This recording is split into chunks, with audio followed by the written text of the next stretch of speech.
So she keeps pressure for a few minutes after removing the line, and she puts gauze over it with a dressing, a bandage, a wound dressing. And she walks out 5 minutes later. My son, and thank God, man, we was pushing to get him unincubated and all that stuff, because if he would have still been sedated when this happened, it would have been catastrophic. So she leaves to go tend to another patient.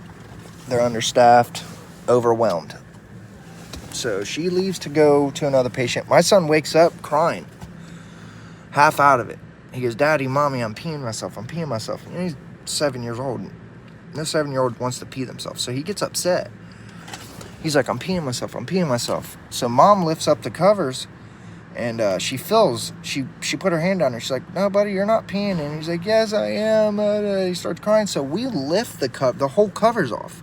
And this boy, now that bandage is hematomaed out, massive hematoma, and it's bleeding out the bottom of it, and he's sitting in a puddle, and I got all the pictures. He's sitting in a puddle of his own blood, and it starts trickling down onto the ground. So we scream, we go yell, "Hey, we need help.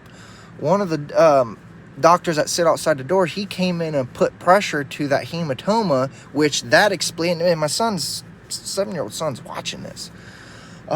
He puts pressure on it. It explodes, dude. Blood went everywhere, which caused him to freak out. So he starts freaking out, which caused it to bleed more. So we get the nurse back in there. She keeps pressure on it for the full 30 minutes. It wasn't a problem no more. Which I started griping about that. Like, you guys, come on. Like, this could have been very serious, which they assured us, no. We would see it on the monitors if his blood pressure started tanking, and they gave us 50 reasons how they would have caught it before it would have been catastrophic, which we've heard that before, with his hernia operation. They don't pay attention, because my son wouldn't have went as long as he did without air if they paid attention, point blank.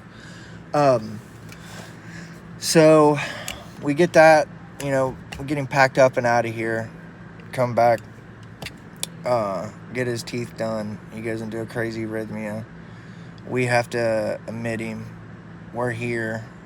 They shock him like a few more times. Closed chest. The first 3 times they shocked him paddle to heart, because he was already open. So they shocked him paddle to heart. Did it a few more times before we actually got the amiodarone on board. Once we got the amiodarone on board, he came out of it, which they was surprised. And I assured them, like, yeah, you guys gave him his meds back that we wasn't supposed to